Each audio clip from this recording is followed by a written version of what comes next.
Hello, નમસ્તે વિદ્યાર્થી મિત્રો. આગળના લેક્ચરમાં આપણે સ્વાધ્યાય 6.3 છે એ પૂરું કર્યું. હવે આજનો ટોપિક છે આસન્ન મૂલ્યો તથા ત્રુટિ. આસન્ન મૂલ્ય એટલે કોઈ વિધેય આપ્યું હોય, કોઈ રાશિ આપી હોય, એમાં ફેરફાર થતો હોય તો એના માટેની વાત છે. તો પહેલાં સૌ પ્રથમ આપણે જે આપણને રકમ આપી હોય એના પરથી આપણે વિધેય નક્કી કરશું. Y is equal to f of x. Y is equal to f of x એ નક્કી કરવાનું છે. વિધેય કયું આપ્યું છે એ. હવે એક્સમાં થતો સૂક્ષ્મ ફેરફાર એટલે ડેલ એક્સ અને વાયમાં થતો સૂક્ષ્મ ફેરફાર એટલે ડેલ વાય છે, એના વડે દર્શાવાય. હવે ત્રુટિ એટલે શું? તો કે જો આ y is equal to f of x છે, હવે વાયમાં ત્રુટિ મેળવવી હોય તો પહેલાં વિધેયનું વિકલન કરો એટલે ડીવાય બાય ડીએક્સ. હવે ડીવાય ઇઝ ઇક્વલ ટુ આમાંથી ડીવાયને કરતાં બનવું તો ડીવાય ઇઝ ઇક્વલ ટુ લખાય f prime of x dx. તો વાયમાં ત્રુટિ એટલે ડેલ વાય, તો del y is equal to અહીંયા ડીવાય છે એ લગભગ નજીક એટલે આમ હોય કે ડીવાય ડેલ વાય આશરે. તો del y is equal to d f of x એટલે લખીએ કે આપણે એફ પ્રાઇમ ઓફ એક્સ એટલે લખીએ કે ડીવાય બાય ડીએક્સ. તો del y is equal to dy by dx into dx બરાબર ડેલ એક્સ બરાબર. તો આ રીતે ત્રુટિ મેળવાય કોઈ પણ રાશિમાં. તો અહીંયા ચલ છે વાય, એમાં ત્રુટિ મેળવી તો del y is equal to dy by dx into del x આ રીતે મેળવાય. હવે આસન્ન મૂલ્યની વાત કરીએ તો એના માટે પહેલાં એક આપણે સૂત્ર જોઈએ તો કે del y is equal to f of x plus del x minus f of x. એમાં આસન્ન મૂલ્ય છે એ આપણે આનું મેળવવાનું છે f of x plus del એક્સનું, એટલે કે જે વિધેય આપ્યું એને આપણે f of x plus del x વડે દર્શાવવાનું છે. તો હું f of x plus del એક્સને કરતાં બનાવું એટલે f of x plus del x is equal to f of x minus છે આ બાજુ એટલે પ્લસ, એટલે f of x plus del y લખાય. તો f of x plus del x is equal to f of x plus f prime of x del x. તો આ છે એ આપણે આસન્ન મૂલ્ય મેળવવા માટેનું સૂત્ર છે. આ સૂત્ર એક યાદ રાખવાનું છે તમારે, F of x plus del x is equal to f of x plus f prime of x del x. હવે એફ ઓફ એક્સ છે એ આપણે જે રકમ આપ્યું એના પરથી વિધેય મેળવવાનું એફ ઓફ એક્સ, પછી એફ પ્રાઇમ ઓફ એક્સ એટલે એફ ઓફ એક્સનું વિકલન અને ડેલ એક્સ. તો એક્સ ડેલ એક્સ છે એ જે દાખલો આપણને આપ્યો એના પરથી આપણે એક્સ ડેલ એક્સ નક્કી કરવાનું. એટલે આમાં આપણે x del x F of x અને એફ પ્રાઇમ ઓફ એક્સ આટલું મેળવી અને આમાં કિંમત મૂકવાની છે, એટલે આપણને જે તે રાશિ છે એનું આસન્ન મૂલ્ય મળે. તો હવે આપણે જોઈએ સ્વાધ્યાય 6.4 એનો પહેલો દાખલો. વિકલનના ઉપયોગથી નીચેના આસન્ન મૂલ્યો 3 દશાંશ સ્થળ સુધી મેળવો. એટલે 3 દશાંશ સ્થળ સુધી એટલે પોઈન્ટ પછી 3 આંકડા સુધી એમ. તો દાખલા નંબર 1 જોઈએ. દાખલા નંબર 1 એનો પહેલો દાખલો, એમાં પહેલો કે અહીંયા આપણને આપ્યું છે અંડરરૂટ પોઈન્ટ 25.3. તો આના પરથી મેં કીધું એમ પહેલાં આપણે એક વિધેય નક્કી કરવાનું. તો વિધેય છે એ f of x is equal to કયું મળશે તો કે રૂટ એક્સ. કયું વિધેય આપ્યું છે? અંડરરૂટમાં એક્સ. તો હવે અહીંયા આગળ એક્સ પ્લસ ડેલ એક્સ એટલે 25.3 આપ્યું છે આપણને. તો 25.3ના એવા ભાગ પાડો એક્સ અને ડેલ એક્સ કે વર્ગમૂળ નીકળી શકે, કેમ કે વિધેય આપણને આપ્યું છે રૂટ એક્સ, એટલે એ રીતે ભાગ પાડવાના 25.3ના. તો 25નું વર્ગમૂળ નીકળે એટલે નજીકનું પાડવાનું. ડેલ એક્સ છે એ બહુ નાનામાં નાનું પરિવર્તન કહેવાય, એટલે બહુ નજીકનું લેવાનું 0.3. હવે 25નું વર્ગમૂળ થઈ જશે અને ડેલ એક્સ છે એ 0.3, એટલે એક્સ બરાબર મળ્યા આપણને 25 અને ડેલ એક્સ બરાબર મળ્યા 0.3. હવે આસન્ન મૂલ્યના સૂત્ર માટે જોઈએ તો એફ ઓફ એક્સ મળી ગયું આપણને. એફ પ્રાઇમ ઓફ એક્સ મેળવવાનું. એફ પ્રાઇમ ઓફ એક્સ એટલે એફ ઓફ એક્સનું વિકલન. રૂટ એક્સ આપ્યું તો રૂટ એક્સનું 1/2 રૂટ એક્સ થશે, એટલે એફ પ્રાઇમ ઓફ એક્સ મળી ગયું આપણને. હવે આ બધી કિંમત જે મળી આપણે આસન્ન મૂલ્યના સૂત્રમાં મૂકીએ તો f of x plus del x is equal to f of x plus f prime of x into del x. તો f of x plus del x એટલે કેટલા થયા તો કે 25 પ્લસ 0.3, એટલે એક્સ બરાબર લેવાના છે 25 અને ડેલ એક્સ છે એ 0.3 મળ્યું. હવે એફ ઓફ 25 એટલે અહીંયા આગળ એફ ઓફ એક્સ બરાબર રૂટ એક્સ આપ્યું છે, તો અહીંયા થશે root 25 plus f prime of 25, તો એફ પ્રાઇમ ઓફ એક્સ કેટલું છે 1/2 રૂટ 25 ઇન્ટુ 0.3. તો જુઓ તમે, તો f of x plus del x બરાબર હવે રૂટ 25 એટલે 5 પ્લસ 1/2 ગુણ્યા 5 ઇન્ટુ 0.3. તો 5 પ્લસ 1/10 ઇન્ટુ 0.3. તો f of x plus del x એટલે કે એફ ઓફ 25.3 એનું આસન્ન મૂલ્ય મળશે 5 પ્લસ 0.03 એટલે કે 5.03. આ આસન્ન મૂલ્ય થયું કોનું? તો કે રૂટ 25.3નું. તો આ રીતે જે કંઈ આપણને વિધેય આપ્યું હોય દાખલો, એમાં જેનું આસન્ન મૂલ્ય મેળવવાનું કીધું એના પરથી આપણે વિધેય નક્કી કરશું, એક્સ પ્લસ ડેલ્ટા એક્સ નક્કી કરશું, પછી એફ પ્રાઇમ ઓફ એક્સ મેળવશું, અને બધી કિંમત છે એ આપણે આસન્ન મૂલ્યનું જે સૂત્ર છે આપણી પાસે, ખાસ યાદ રાખજો, f of x plus delta x બરાબર f of x plus f prime of x into del x.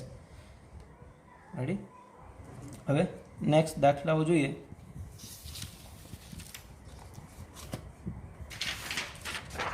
તો દાખલા નંબર 2, એમાં તમે જુઓ રૂટ 49.5 આપ્યું છે. રૂટ આપ્યું છે તો x plus delta x is equal two 49.5 એટલે કે 49 પ્લસ 0.5 લેશું, કેમ કે 49નું વર્ગમૂળ નીકળે એટલે એક્સ બરાબર થઈ ગયા 49 અને ડેલ્ટા એક્સ બરાબર 0.5.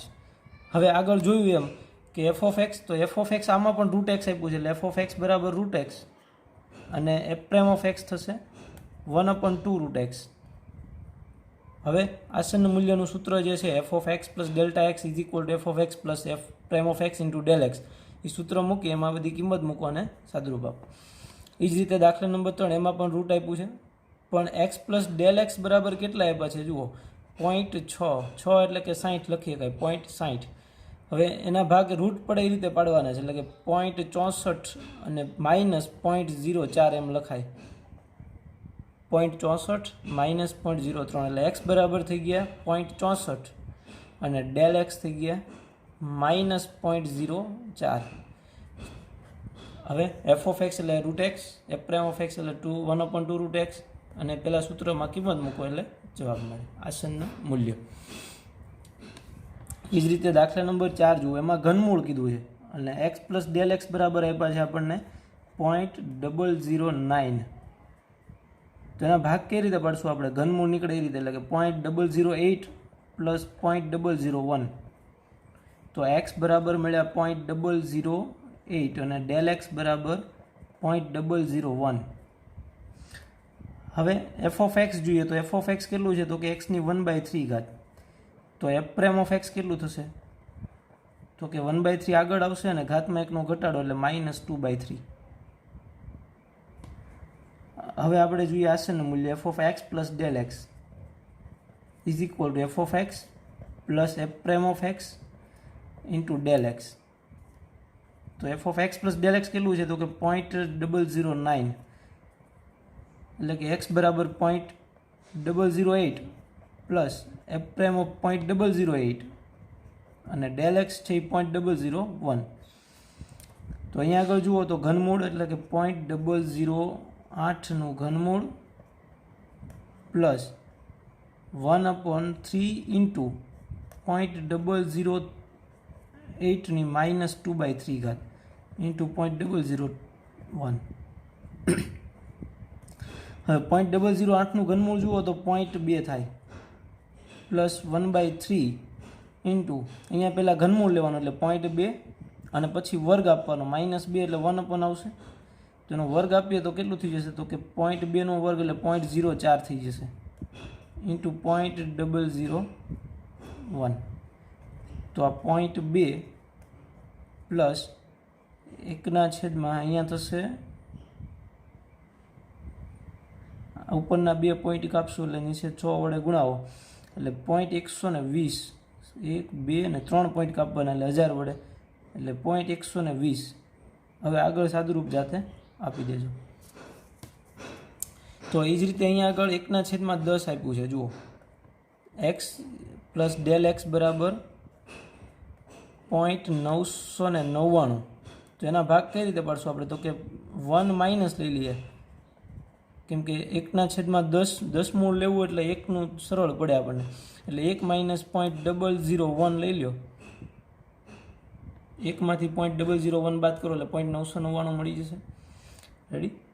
તો x બરાબર 1 અને ડેલ એક્સ બરાબર -.001. હવે એફ ઓફ એક્સ બરાબર એક્સની 1/10. તો એફ પ્રાઇમ ઓફ એક્સ બરાબર કેટલા થશે? તો કે 1/10 આગળ આવશે, એક્સની -9/10.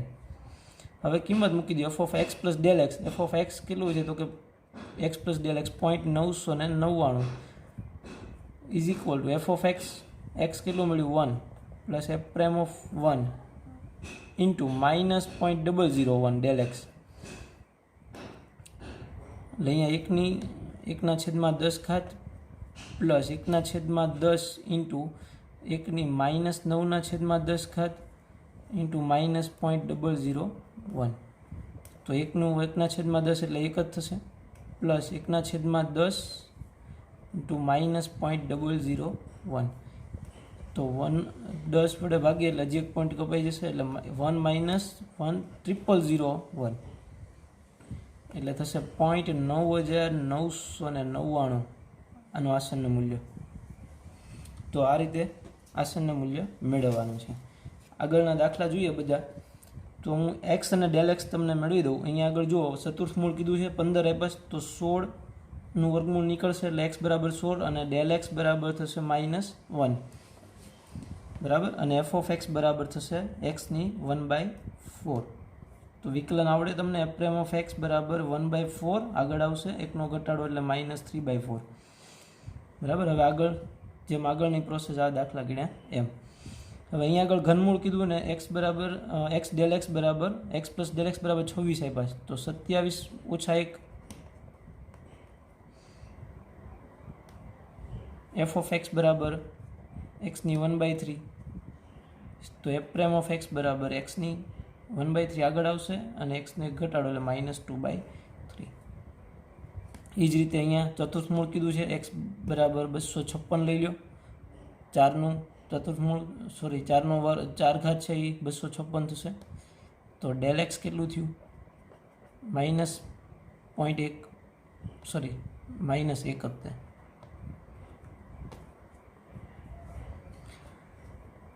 પછી એફ ઓફ એક્સ બરાબર એક્સની 1/4 થશે. રેડી? પછી અહીંયા એક્સ 82 આપ્યા છે, તો એક્સ બરાબર હું 81 લઈ લઉં, કેમ કે 3ની 4 ઘાત એટલે 81 થશે.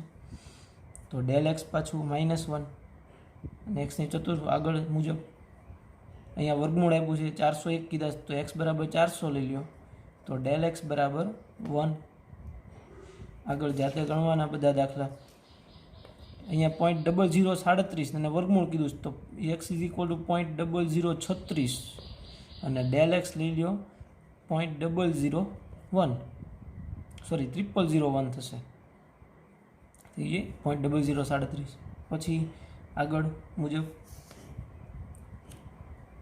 હવે અહીંયા આપ્યું છે એક્સ પ્લસ ડેલ એક્સ બરાબર 26.57 અને ઘનમૂળનું કીધું છે. તો ઘનમૂળ માટે 26 + 1 27નું ઘનમૂળ નીકળે એટલે એક્સ બરાબર હું લઉં 27. તો ડેલ એક્સ કેટલું લેવું પડે? તો કે -.43 એટલે 26.57 ને .43 27માંથી બાદ કરું એટલે મળી જશે. પછી અહીંયા આપ્યું છે 81.5 એટલે એક્સ બરાબર 81 લઈ લો. તો ડેલ એક્સ બરાબર 0.5 ચતુર્થ મૂળ છે એટલે. પછી 14મો દાખલો જુઓ. એમાં એક્સ બરાબર કેટલા આવશે? તો કે 3.968 આપ્યા છે અને 3/2 એટલે વર્ગમૂળ. આપણે ઘન નથી જોવાનું, ઘન તો આપણે કરી શકશું, પણ 3/2 ઘાત માટે જોવાનું છે. 1/2 એટલે વર્ગમૂળ, એટલે એક્સ બરાબર 4 લઈ લો અને ડેલ એક્સ બરાબર કેટલા લેશું? તો કે -0.032 એટલે 4માંથી -.032 બાદ કરો એટલે 3.968 મળી જશે, બરાબર. હવે એફ ઓફ એક્સ બરાબર આમાં કેટલા થશે? તો કે એક્સની 3/2 ઘાત. તો એફ પ્રાઇમ ઓફ એક્સ કેટલું મળે જુઓ? તો કે 3/2 આગળ આવશે અને એક્સમાં એકનો ઘટાડો કરું એટલે -1 એટલે 1/2 આગળ સૂત્રમાં કિંમત મૂકીને ભણવાનું. પછી જુઓ દાખલા નંબર 15, એમાં આપણને x પ્લસ ડેલ એક્સ બરાબર 32.15 આપ્યા છે અને પંચમૂળ કીધું છે. તો x બરાબર 32 લઉં તો 2/5 એટલે થઈ ગયું, એટલે 32નું પંચમૂળ એટલે 2, અને ડેલ એક્સ કેટલા થશે તો કે 0.15, અને એફ ઓફ એક્સ બરાબર એક્સની 1/5, તો એફ પ્રાઇમ ઓફ એક્સ બરાબર 1/5 આગળ આવશે, એક્સની -4/5. તો આ આસનનું મૂલ્ય મેળવવાના દાખલા હતા. હવે આ અધૂરા દાખલા જે છે એ બધા તમારા હોમવર્કમાં પૂરા કરવાના છે. આજે એટલે સુધી રાખીએ. Thank you.